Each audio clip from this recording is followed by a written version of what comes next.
Hello, this is Carl Hoff. I've got the Thorny Cube back together. I wanted to do a demonstration of the turning. It's a bit better than it was last weekend. Things are a little looser. The side consequence of that, though, is pieces tend to pop a little more frequently.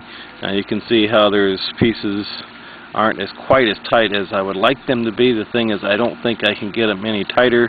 The tolerances are essentially zero on all the surfaces now. If I were to make it any tighter, you probably wouldn't be able to get the puzzle together to play with it. But I wanted to demonstrate the turning. Here I'll turn a layer that does not have the black corner. You can see how it turns, and the face center is not turning with it. There's a second turn, and it's so far the same as what I did last week. I now want to try a few of the mix-up turns to show you how this puzzle can change shape.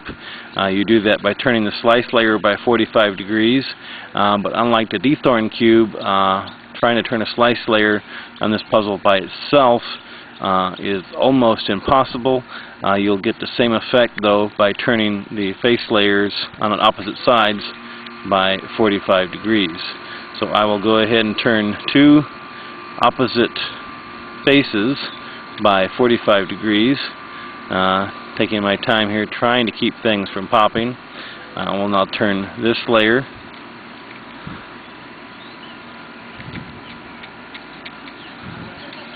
And I've got that layer in place. Line everything up again.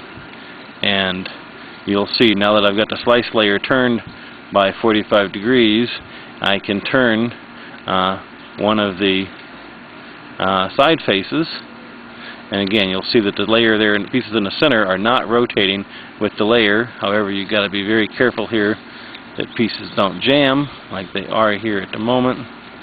So I will back that up a little bit, try to get that piece out of there, and continue with the turn.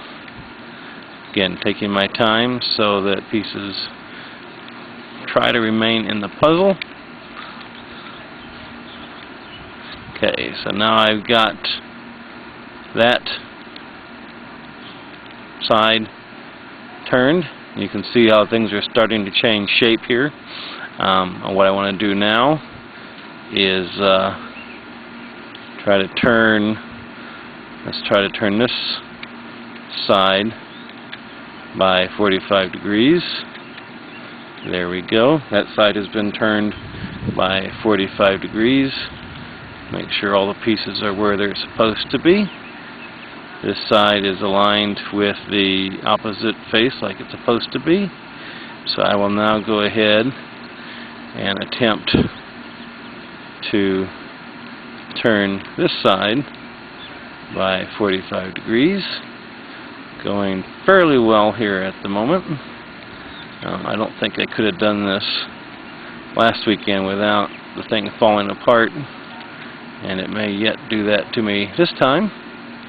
But so far so good. You are easily able to see how things are changing shape here at the moment. And what I will do now is go ahead and try to rotate this face. Get everything aligned, which is not at the moment.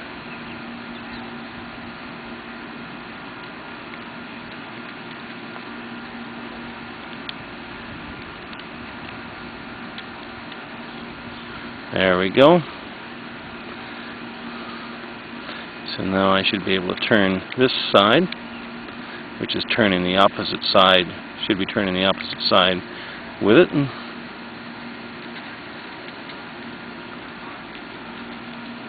Taking my time again so that everything goes where it's supposed to go.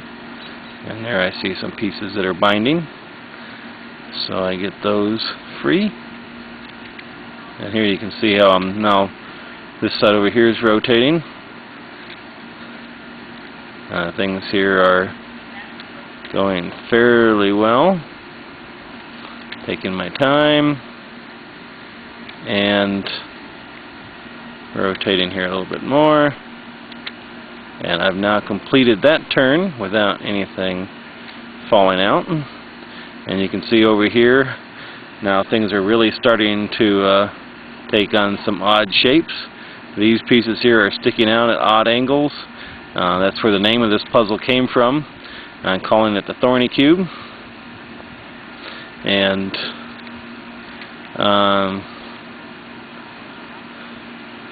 probably going to stop and take a few pictures of this in this state to post to show how things are changing their shape. And that concludes this video here of the Thorny Cube. Thanks for watching.